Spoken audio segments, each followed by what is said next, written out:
How you doing, guys? Today I'm going to start to fix the hood for the Rugg carpet cut. Now, as you can see, somebody at one time cut a hole in the back of the hood, I guess to get the engine out, which is really unfortunate because there's really nothing involved in getting this hood off. I mean, there's 2 bolts on the top, there's 2 bolts on the bottom. We do have to fix the bottom of the hood, but that'll be next. Right now, the main thing is to fix this.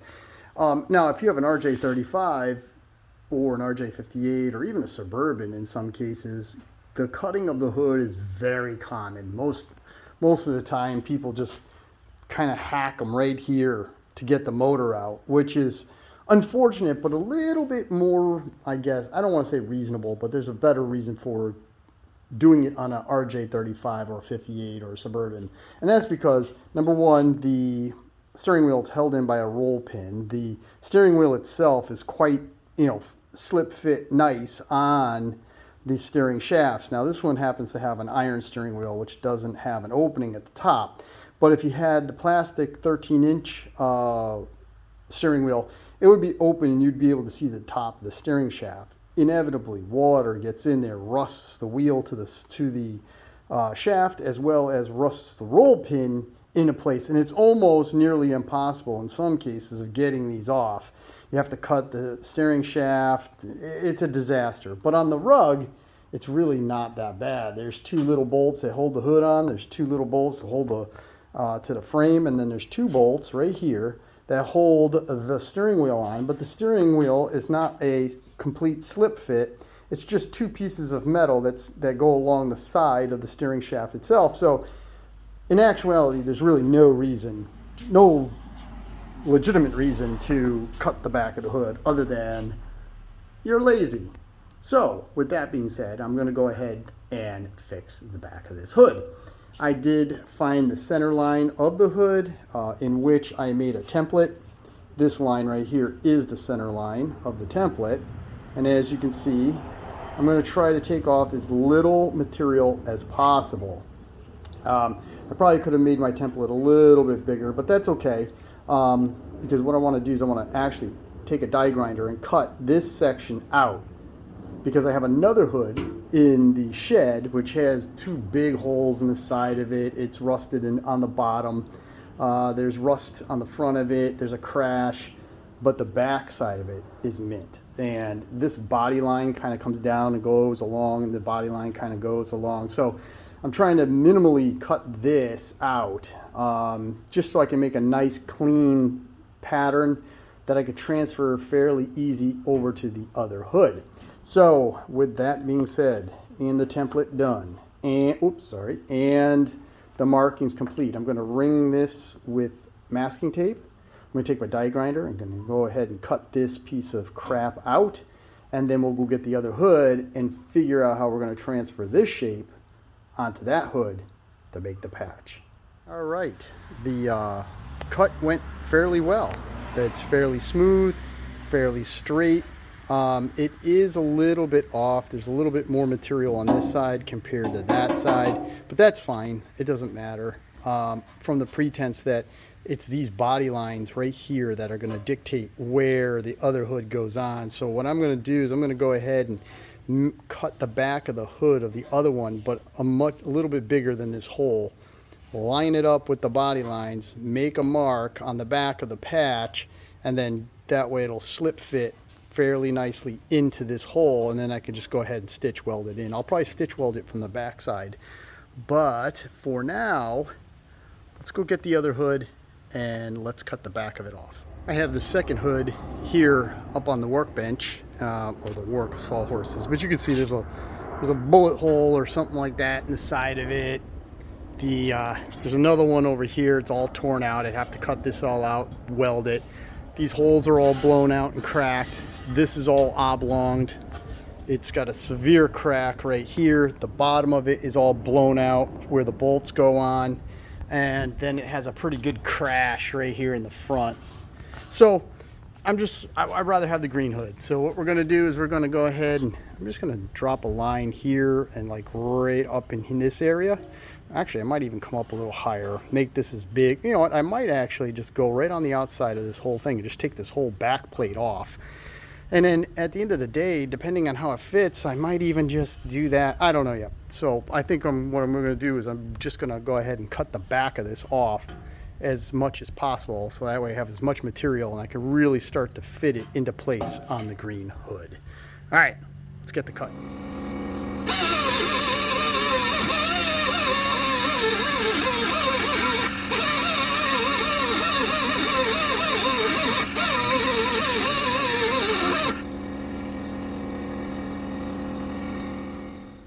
Little bit of change of plans. Now that I got the orange hood cut and I laid the back of it on, I lined it up with the body lines, I should say. I'm really liking how this fits.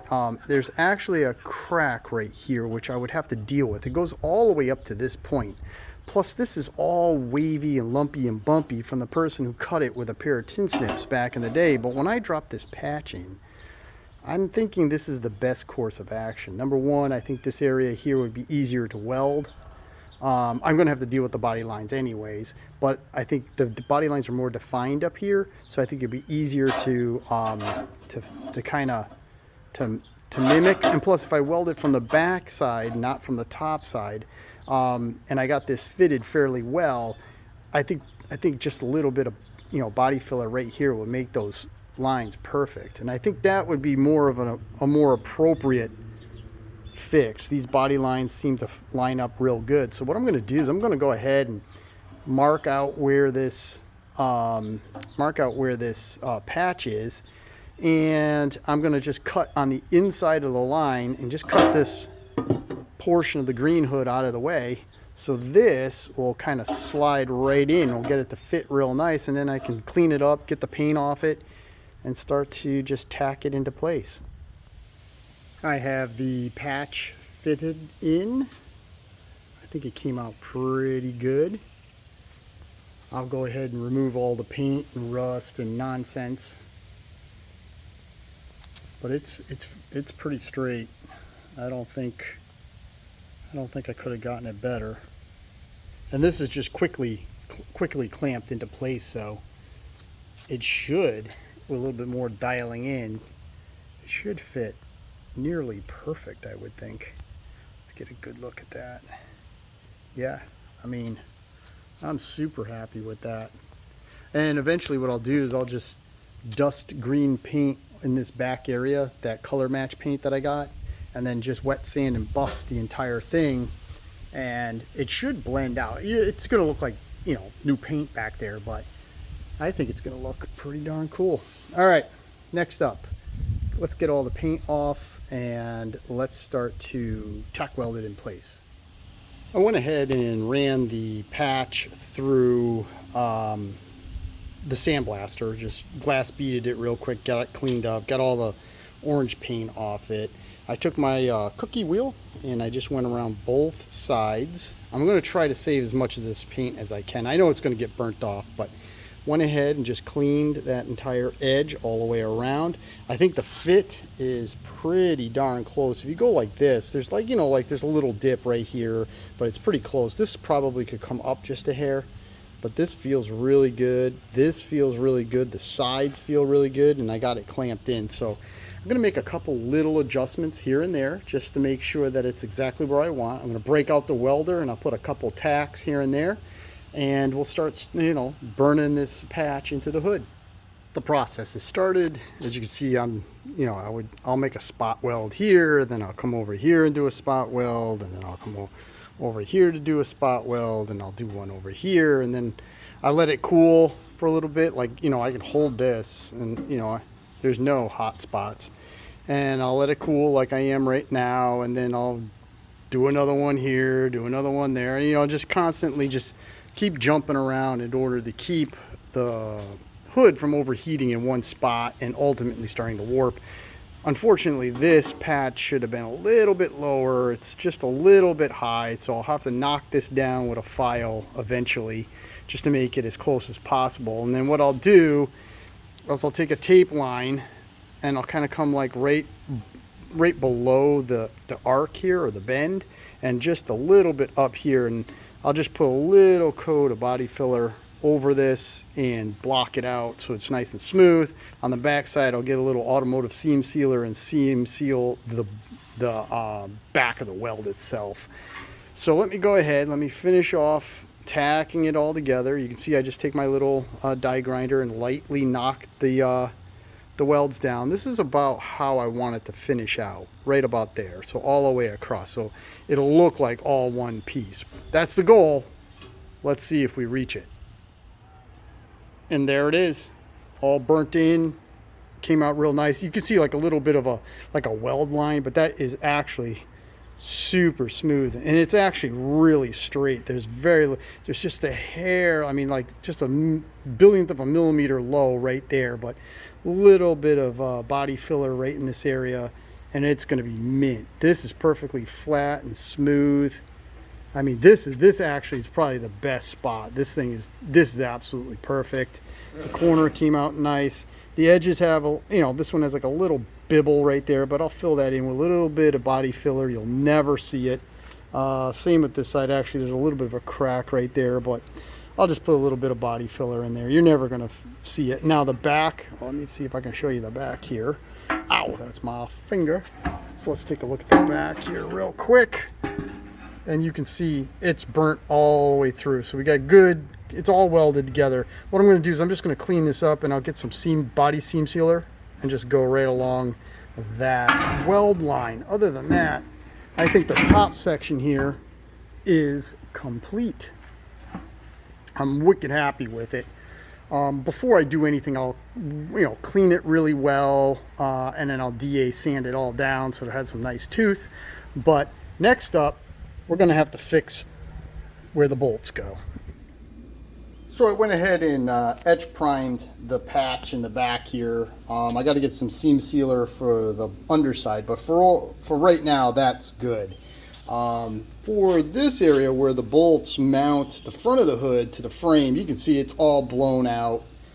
Even this side's all blown out. What I did was I took a hammer and a dolly and I straightened this all out so the basic sheet metal was straight. Now I was going to cut this whole section out and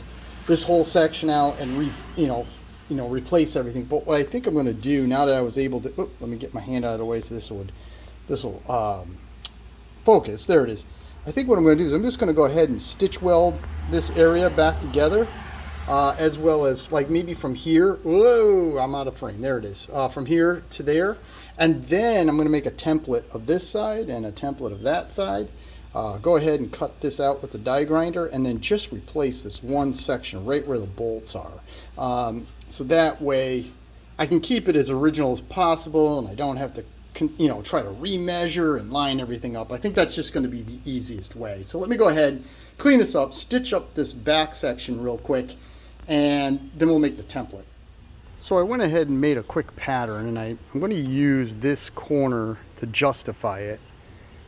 That's right where the hole needs to be on that side. And then I'm just going to flip it over and do the exact same thing with the pattern, line it up, and that's where the hole's going to be. I'm going to go ahead and take the die grinder and gently cut just enough out of this area on both sides in order for me to just drill, weld a new little patch and then drill a new hole. So that way I can keep the work here as least evasive as possible. I'll make a washer for the inside so that way it is as supported as possible so this doesn't happen again. So I have the first patch made. You can see it fits pretty well. I'm going to go ahead and just kind of tack it in like 3 or 4 places just to hold it in place so I can take the clamp off it. While that's cooling, I'll go ahead and make the patch for the opposing side. I have the hood just loosely fixed on the frame. I did drill the holes. I just have these eye hooks here, so it's just easy to pull the bolts in and out, but it actually lined up on the first shot. Also, I have one of the screws here in the stand. As you can see, this one's a little bit off. I'm going to have to take the stand and just bend it out just a hair to line up with this hole. But in general, I mean, it sits pretty straight. It's a little bit low in this corner, oops, sorry, a little bit low in this corner. I might just shim this with a washer, just so, you know, it'll be nice and level. But the back, I mean, that looks pretty darn good. I'm real happy with the way this has come out this far, you know, thus far. Basically trying to fix it enough to keep the patina, so I didn't want, you know, I didn't want to destroy too much of the paint. Obviously the back half of this is destroyed. There's nothing I can do about that, but the rest of it, and I have a plan on how to kind of blend the paint back there. I'll show you that probably in another video. But for right now, what I need to do is I just need to clean up those holes, get rid of the burrs, make sure everything's all set and, you know, burnt in real nice. And I got to go get some seam sealer. So I'm going to go ahead, pick things up, go get the seam sealer, and the hood is pretty much, you know, structurally rebuilt. I went ahead and block sanded the etching primer down just to see where I am, and I'm actually pretty close. Obviously a little bit of a low spot right here, a little bit of a high spot, little low right in that area right there, but pretty much perfect, pretty much perfect. This is pretty much perfect, but does have a little bit of a low spot right there. So I'm basically going to just do a tape line just on the inside of this curve and just on the inside of this primer. I'm going to just all the way across, and I'm just going to hit it with some spot putty straight across and down. Gonna let that cure, block it out. I'll probably put a coat of primer, you know, like a buildable primer, and just sand that out real nice, and then just blend the new paint into the old paint. It's, you know, you're going to notice that it's new paint back here, but in general it should look nice and smooth. Well, I hope you enjoyed the video, guys. Thank you very much for watching. Thank you for all your support during the Rugg carpet cut resurrection. I really do appreciate it. Please come back and see how this old girl turns out. And well, the next video, I'll show you how I'm theoretically gonna blend all this out. So if that sounds interesting to you, please check back. And as always, until the next project, you have a great day.